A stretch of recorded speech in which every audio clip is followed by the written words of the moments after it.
Chapter 2.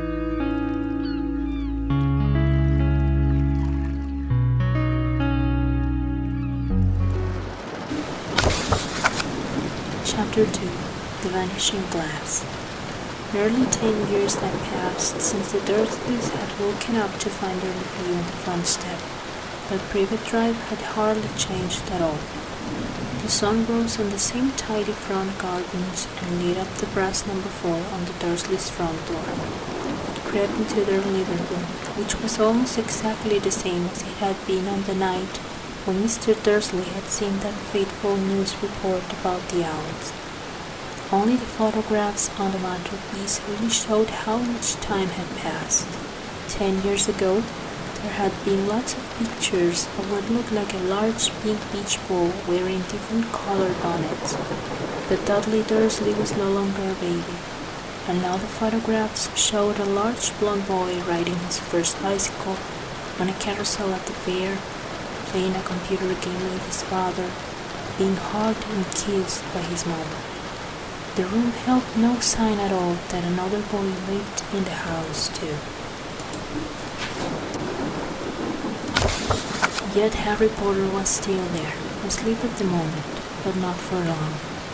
His Aunt Petunia was awake, and it was her shrill voice that made the first noise of the day.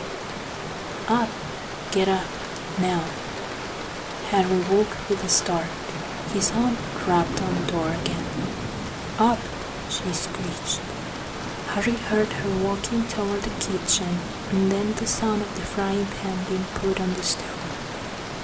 He rolled onto his back and tried to remember the dream he had been having. It had been a good one. There had been a flying motorcycle in it. He had a funny feeling he'd had the same dream before. His aunt was back outside the door. Are you up yet? She demanded. Nearly, said Harry. Well, get a move on. I want you to look after the bacon. And don't you dare let it burn. I want everything perfect on Dotty's birthday. Harry groaned. What did you say? His aunt snapped through the door. Nothing. Dudley's birthday. How could he have forgotten? Harry got slowly out of bed and started looking for socks. He found a pair under his bed and, after pulling a spider off one of them, put them on. Harry was used to spiders because the cupboard under the stairs was full of them, and that was where he slept. When he was dressed, he went down the hall into the kitchen. The table was almost hidden beneath all Dudley's birthday presents.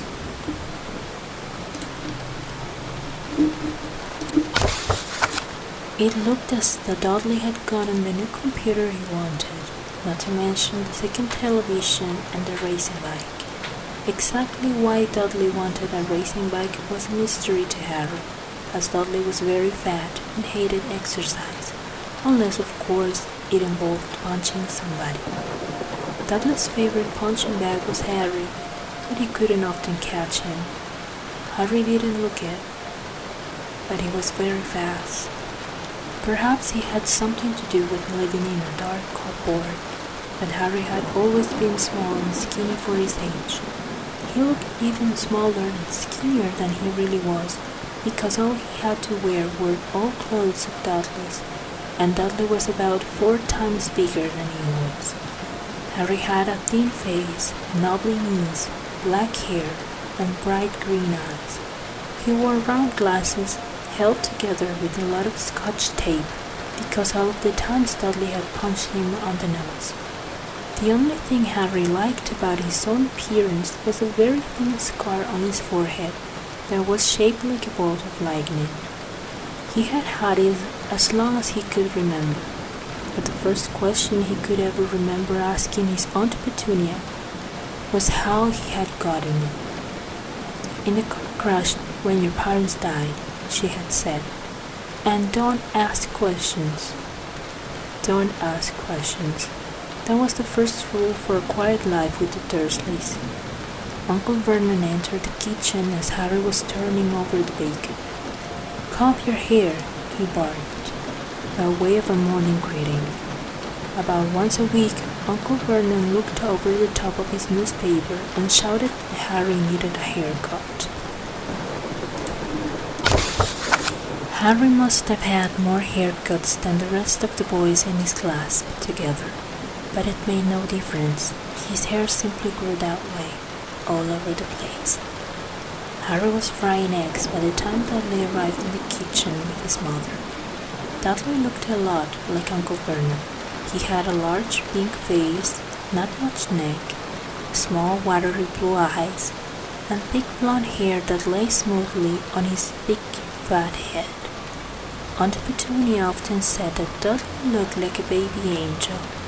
Harry often said that Dudley looked like a pig in a wig. Harry put the plates of egg and bacon on the table, which was difficult as there wasn't much room. Dudley, meanwhile, was counting his presents. His face fell.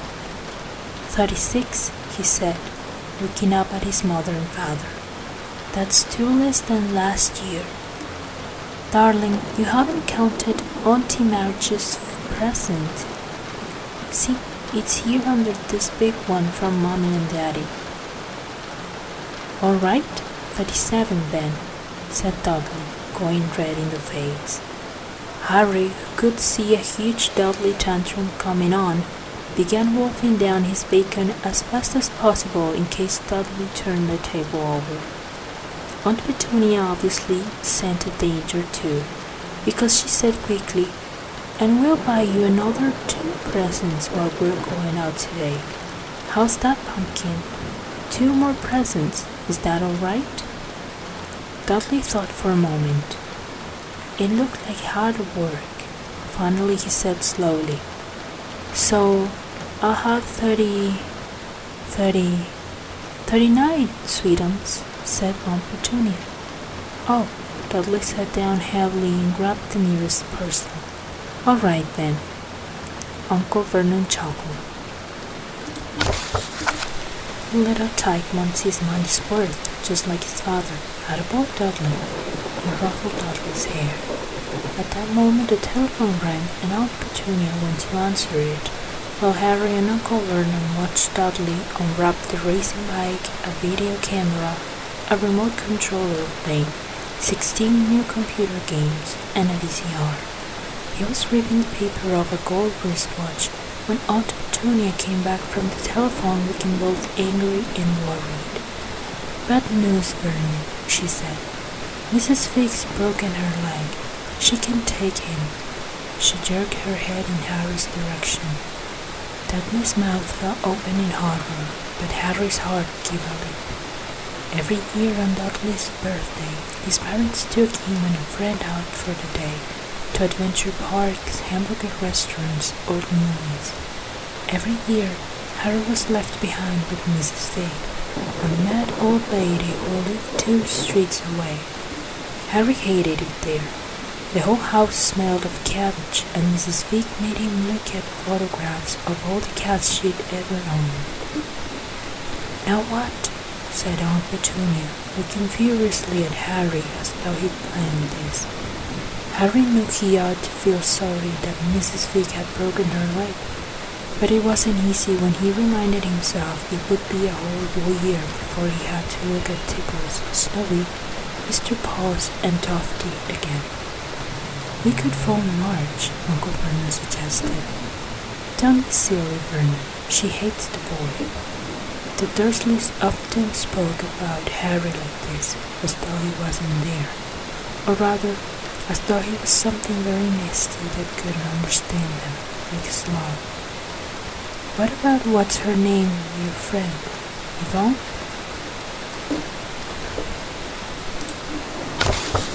"On vacation in Majorca," snubbed Aunt Petunia. "You could just leave me here," Harry put it hopefully. He'd be able to watch what he wanted on television for a change, and maybe even have a go on Dudley's computer. Aunt Petunia looked as though she'd just swallowed a lemon. "And come back and find the house in ruins?" she snarled. "I won't blow up the house," said Harry, but they weren't listening. "I suppose we could take him to the zoo," said Aunt Petunia slowly, "and leave him in the car." That car's moved. He's not sitting in it alone. Dudley began to cry louder. In fact, he wasn't really crying.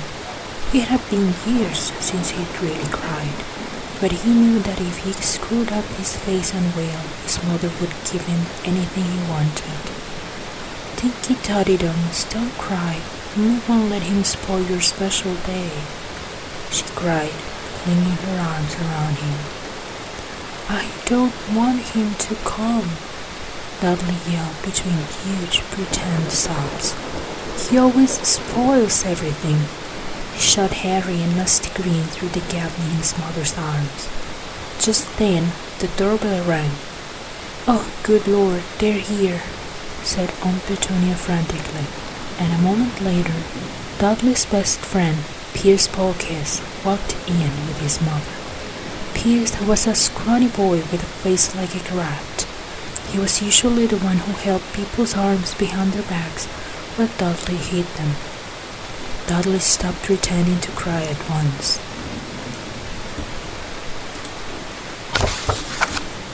Half an hour later, Harry, who couldn't believe his luck, was sitting in the back of the Dursleys' car with Pierce and Dudley, on the way to the zoo for the first time in his life.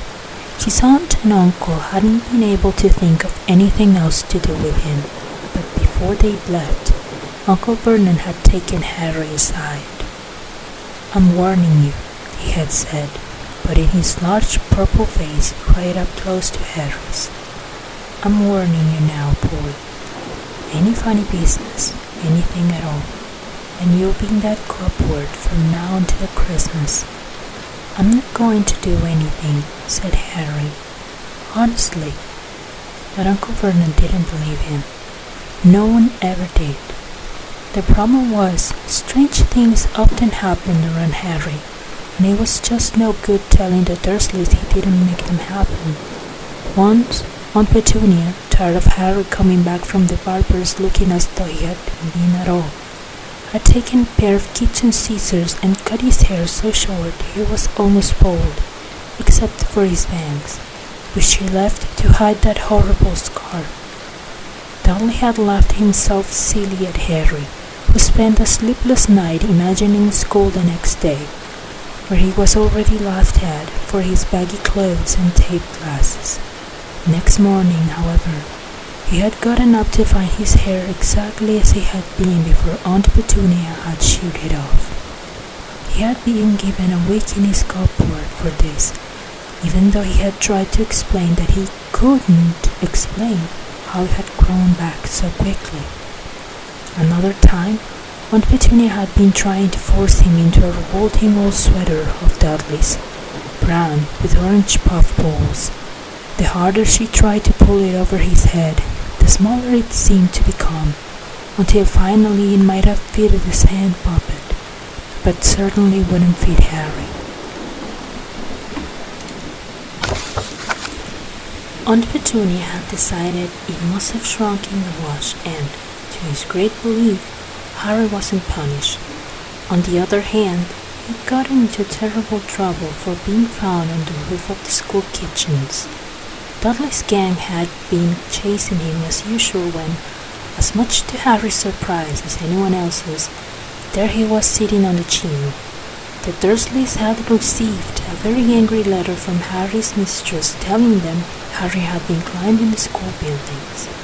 But all he tried to do, as he shouted at Uncle Vernon through the locked door of his cupboard, was jump behind the big trash cans outside the kitchen doors. Harry supposed that the wind must have caught him in mid-jump. But today, nothing was going to go wrong. It was even worth being with Dudley and Pierce to be spending the day somewhere that wasn't school, his cupboard, or Mrs. Fig's cabbage-smelling living room. While he drove, Uncle Vernon complained to Aunt Petunia. He liked to complain about things.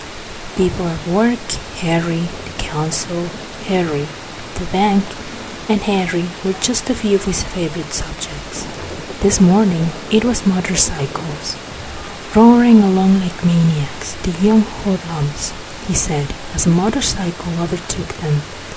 I had a dream about a motorcycle, said Harry, remembering suddenly. It was flying. Uncle Vernon nearly crashed into the car in front. He turned right around in his seat and yelled at Harry, his face like a gigantic beet with a mustache. "Motorcycles don't fly!" Dudley and Peace sniggered. "I know they don't," said Harry. "It was only a dream." But he wished he hadn't said anything. If there was one thing the Dursleys hated even more than his asking questions, it was his talking about anything acting in a way it shouldn't, no matter if it was in a dream or even a cartoon. They seemed to think he might get dangerous ideas. It was a very sunny Saturday, and the zoo was crowded with families. The Dursleys bought Dudley and Pierce large chocolate ice creams at the entrance, and then, because the smiling lady in the van had asked Harry what he wanted before they could hurry him away, they bought him a cheap lemon ice pop. It wasn't bad either, Harry thought, licking it as they watched a gorilla scratching its head, who looked remarkably like Dudley, except that it wasn't blonde. Harry had the best morning he'd had in a long time. He was careful to walk a little way apart from the Dursleys, so that Dudley and Pierce, who were starting to get bored with the animals by lunchtime, wouldn't fall back on their favorite hobby of hitting him. They ate in the zoo restaurant, and when Dudley had a tantrum because his Knickerbocker Glory didn't have enough ice cream on top, Uncle Vernon bought him another one, and Harry was allowed to finish the first. Harry felt afterward that he should have known it was all too good to last. After lunch, they went to the reptile house. It was cold and dark in there, with lit windows all along the walls. Behind the glass, all sorts of lizards and snakes were crawling and slithering over bits of wood and stone. Dudley and Pierce wanted to see huge poisonous cobras and big man-crushing pythons. Dudley quickly found the largest snake in the place. It could have wrapped its body twice around Uncle Vernon's car and crushed it into a trash can, but at the moment it didn't look in the mood. In fact, it was fast asleep. Dudley stood with his nose pressed against the glass, staring at the glistening brown coins. "Make it move," he whined at his father. Uncle Vernon tapped on the glass, but the snake didn't budge. "Do it again," Dudley ordered. Uncle Vernon rubbed the glass smartly with his knuckles, but the snake just snoozed on. "This is boring," Dudley moaned. He shuffled away. Harry moved in front of the tank and looked intently at the snake. He wouldn't have been surprised if it had died of boredom itself, no company except stupid people drumming their fingers on the glass, trying to disturb it all day long. It was worse than having a cupboard as a bedroom, where the only visitor was Aunt Petunia hammering on the door to wake you up. At least he got to visit the rest of the house. The snake suddenly opened its beady eyes. Slowly, very slowly, it raised its head until its eyes were on a level with Harry's. It winked. Harry stared. Then he looked quickly around to see if anyone was watching. They weren't. He looked back at the snake and winked, too. The snake jerked its head toward Uncle Vernon and Dudley, then raised his eyes to the ceiling. It gave Harry a look that said quite plainly, "I get that all the time." "I know," Harry murmured through the glass, though he wasn't sure that the snake could hear him. "It must be real annoying." The snake nodded vigorously. "Where do you come from, anyway?" Harry asked. The snake chapped its tail at the little sign next to the glass. Harry peered at it. "Boa Constrictor, Brazil." "Was it nice there?" The boa constrictor jabbed its tail at the sign again, and Harry read on. This specimen was bred in the zoo. "Oh, I see. So you've never been to Brazil?" As the snake shook its head, a deafening shout behind Harry made both of them jump. "Dudley! Mr. Dursley! Come and look at this snake. You won't believe what it's doing." Dudley came waddling toward them as fast as he could. "Out of the way, you," he said, punching Harry in the ribs. Caught by surprise, Harry fell hard on the concrete floor. What came next happened so fast no one saw how it happened. 1 second, Pierce and Dudley were leaning right up close to the glass. The next, they had leapt back with howls of horror. Harry sat up and gasped. The glass front of the boa constrictor's tank had vanished. The grey snake was uncoiling itself rapidly, slithering out onto the floor. People throughout the reptile house screamed and started running for the exits. As the snake slid swiftly past him, Harry could have sworn a low, hissing voice said, "Brazil, here I come. Thanks, amigo." The keeper of the reptile house was in shock. But the glass, he kept saying. Where did the glass go? The zoo director himself made Aunt Petunia a cup of strong sweet tea, while he apologized over and over again. Pierce and Dudley could only jib. As far as Harry had seen, the snake hadn't done anything except snap playfully at their heels as it passed. But by the time they were all back in Uncle Vernon's car, Dudley was telling them how it had nearly bitten off his leg, while Pierce was swearing he had tried to squeeze him to death.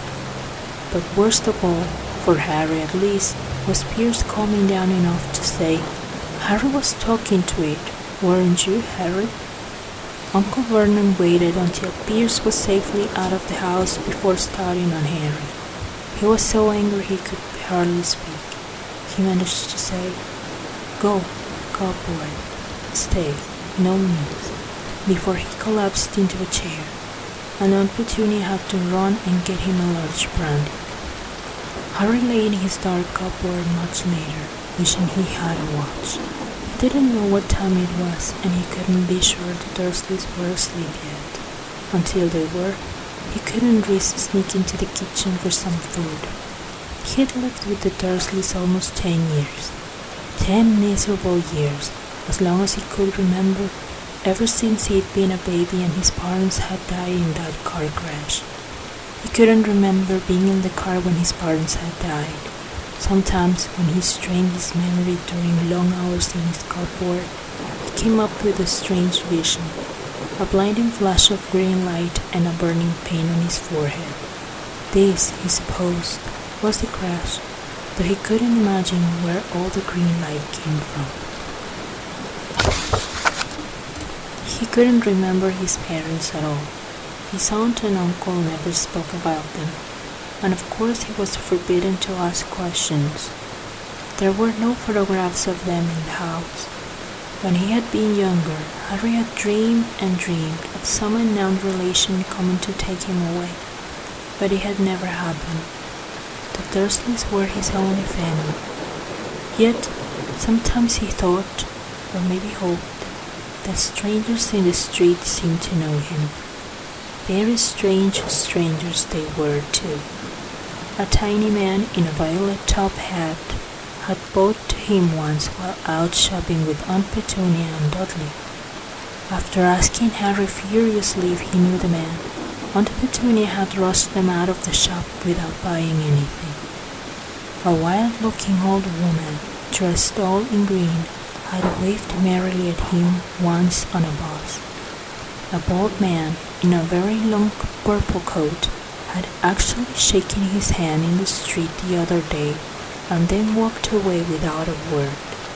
The weirdest thing about all these people was the way they seemed to vanish the second Harry tried to get a closer look. At school, Harry had no one. Everybody knew that Dudley's gang hated that odd Harry Potter in his baggy old clothes and broken glasses, and nobody liked to disagree with Dudley's gang.